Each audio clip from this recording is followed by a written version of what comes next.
let's go on to the first team missing the playoffs, where the fans before Johnny Rodriguez This is ha- crazy. had them fourth. Oakland fans. Hey, you guys are a passionate bunch. We love you for that. But we Absolutely. had them ninth before the Johnny Rodriguez news. Other than Johnny Rodriguez, John, who'd they gain? Who'd they lose? So initially, it seemed like the losses were Memo Diaz, Niall Logue, Paul Blanchett, and then it's kind of later cuts of Machine Nadir Sherry and Dom Dwyer, which like you understood that was kind of just attrition over the offseason. Then last week, Rafael Baca got cut after being probably their best creator in the midfield. Then today, Johnny Rodriguez got sold.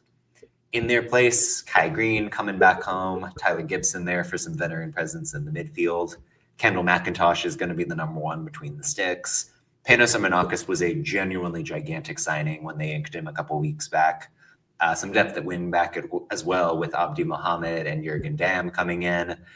But yeah, hard not to feel negative after the trajectory of things recently. Phil, you are somebody, you and John were able to go out to Oakland. You saw the passion. They are doing a lot to fill Oakland Coliseum. They are going to be the first game back in Oakland Coliseum since the A's left. It's bound to be, a raucous atmosphere to at least the opening game. Is there any world where they can put on a show in their very first match? I mean, I think like this is a talented team like that has some very interesting pieces. I think like going out and signing Panos was obviously like at first it was like, whoa, Oakland's like making some big statements. Jurgen Damm, like obviously another big one.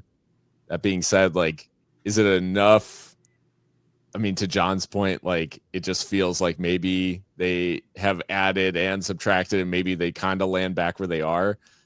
The reality of the Roots is that it is an extremely well-run organization, and like I think they'll do everything to be Oakland's team in the aftermath of like the A's leaving. Obviously, Oakland's been hit with all of these relocations, and Roots are well positioned to be the community's club going forward. And I think we saw, me and John saw firsthand, like just how deep that goes. Not to make too many Roots puns, but it is very much a community asset that I think will take good care of the community and be a part of that community, like very intentionally. Will it be enough like for them to be a serious contender in the West? Like, it remains to be seen. I think it's a little bit too much of it's going to have to be the Pano show, like in attack.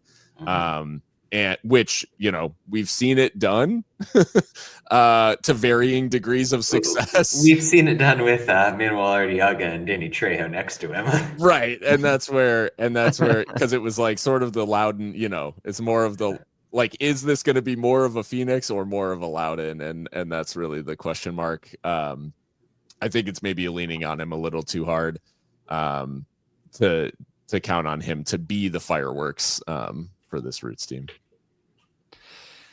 Ryan, like I've already talked about, this is a team that is going to be Oakland's team. We've talked about all that.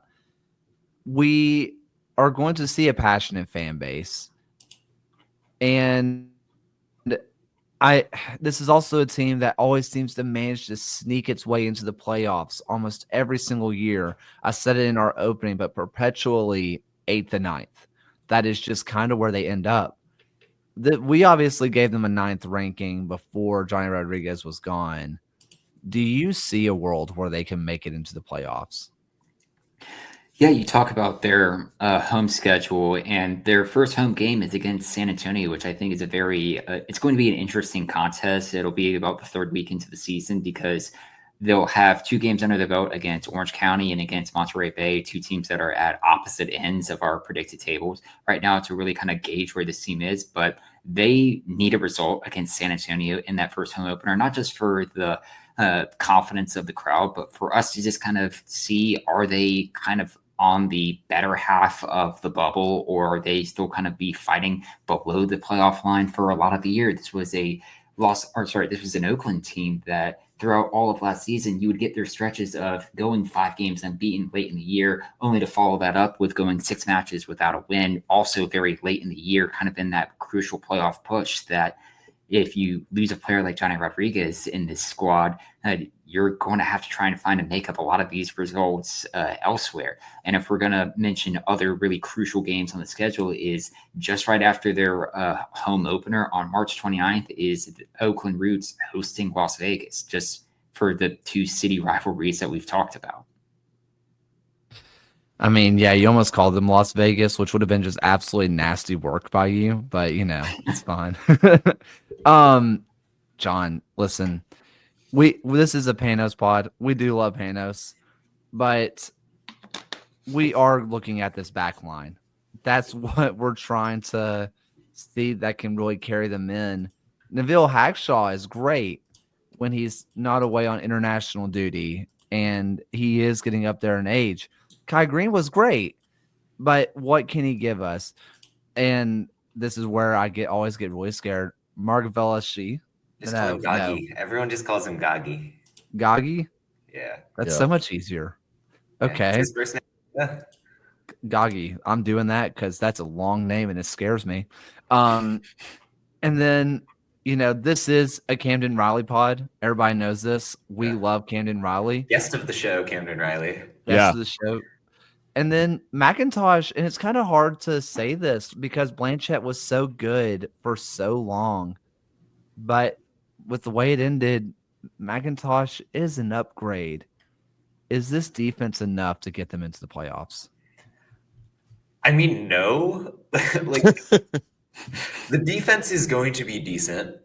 It is definitely not enough to carry this team over the line. I think we saw in a number of games, I want to say that the Roots gave up 5 goals 4 different times last season. There's just something about this team where when it starts to go wrong, it can really pile up. And they've not addressed that issue in terms of the personnel who are going to be running the system at the back. In fact, you could reasonably argue that losing Memo Diaz and replacing him with old man Jurgen Damm at this point is a meaningful downgrade in terms of the back 5.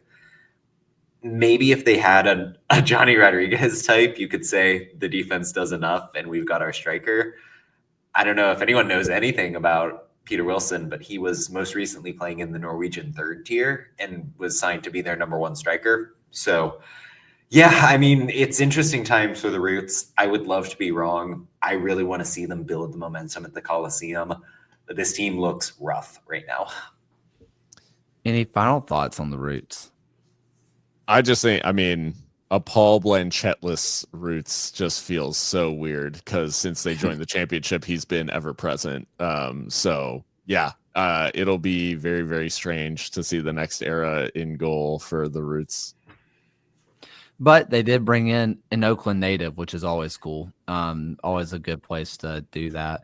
I mean, again, they, like you've mentioned, they are like truly rooted in Oakland. They have really committed to it more so than a lot of teams in the USL. And New Mexico and Detroit City are my like golden children for making your roots in your city. So more teams should be like those clubs.